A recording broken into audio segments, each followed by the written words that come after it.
शिक्षण घेण्याची माझी तिसरी संधी आहे आणि मला नेहमीच इथं आल्यावर मनाला एक वेगळं समाधान त्या निमित्ताने प्राप्त होतं.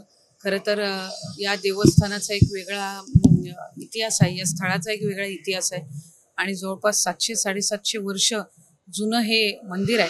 लवकरच मला वाटते नवरात्री उत्सवाच्या निमित्ताने मोठ्या पद्धतीने इथं भाविक आणि भक्त येत असतात. आज इथं दर्शन घेऊन मला मनाला खूप आनंद आणि समाधान सुद्धाही आयुष्यासाठी प्रार्थना केली आणि त्याचबरोबर राज्यातील तमाम जनता सुखी असावी, शेतकरी बांधव असतील, माता भगिनी असतील, यांच्या आयुष्यामध्ये सकारात्मक त्या ठिकाणी ऊर्जा निर्माण व्हावी अशीच प्रार्थना तिच्या चरणी केली. महाराष्ट्र सरकारने पण महिलांसाठी अंमलबजावणी होत आहे.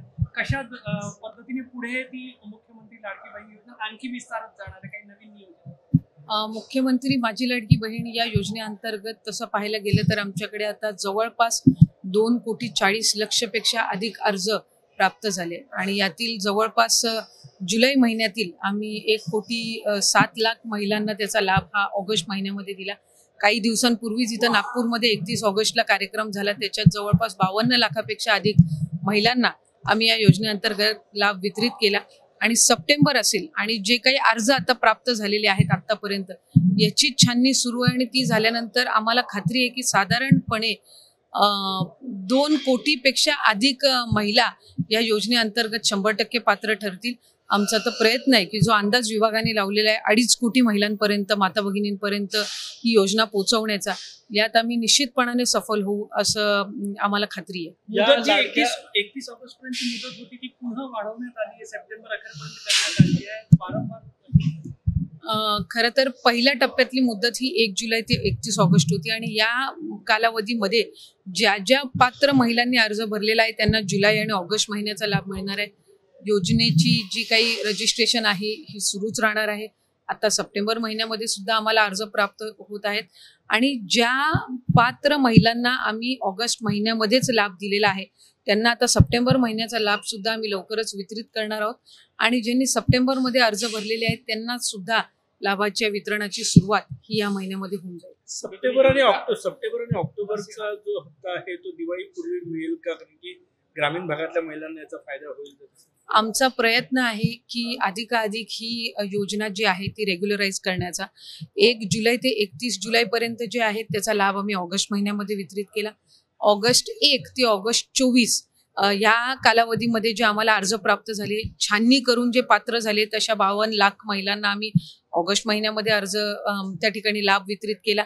त्याच्यामुळे आमचा प्रयत्न आहे की दर महिन्याला 1500 जो हा लाभ आहे तो अधिकाधिक रेग्युलराईज पद्धतीनं व्हावा. आत्ता सप्टेंबर महिन्याचा जो लाभ आहे तो त्या पात्र महिलांना म्हणजे ज्या जुलैपासून जे या कालावधीमध्ये ज्या ज्या पात्र महिलांनी अर्ज भरलेला आहे त्यांना जुलै आणि ऑगस्ट महिन्याचा लाभ मिळणार आहे.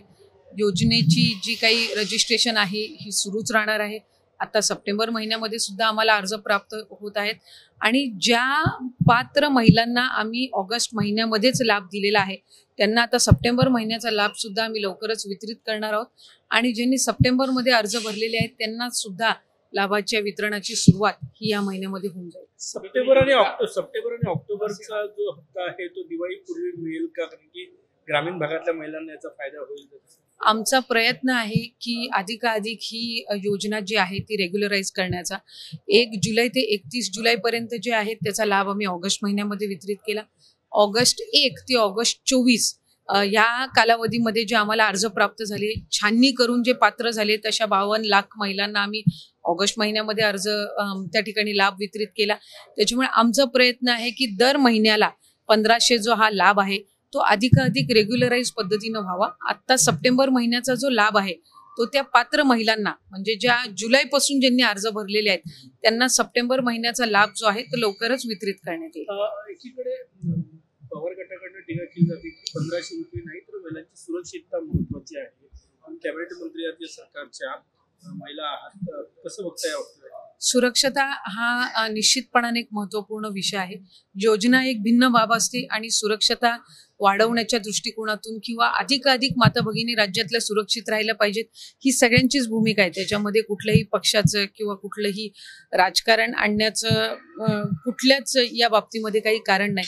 त्याच्यामुळे आज महायुतीचं सरकार जे आहे ते महिलांच्या सुरक्षतेच्या दृष्टिकोनातून अधिकाधिक पावलं उचलत आहे. केंद्र शासनाने जो नवीन कायदा आणलेला आहे याच्यामध्ये शक्ती कायदा जो महाराष्ट्र सरकारने जो प्रस्तावित केला होता यामधल्या बऱ्याचशा बाबी आता केंद्र शासनाने जो नवीन कायदा आणलेला आहे त्याच्यामध्ये समाविष्ट केल्या गेलेल्या आहेत. ज्या उर्वरित आहेत त्याचा नव्याने प्रस्ताव शक्ती कायद्याचा हा महाराष्ट्र सरकार लवकरच केंद्र शासनाकडे पाठवणार आहे. थँक्यू. देश विदेशातील प्रत्येक घडामोडींचे लाईव्ह अपडेट मिळवण्यासाठी आता साम टीव्हीच्या सर्व सोशल मीडिया प्लॅटफॉर्मला लाईक, फॉलो आणि सबस्क्राईब करा. तसंच सर्व नोटिफिकेशनसाठी बेल आयकॉन प्रेस करायला विसरू नका.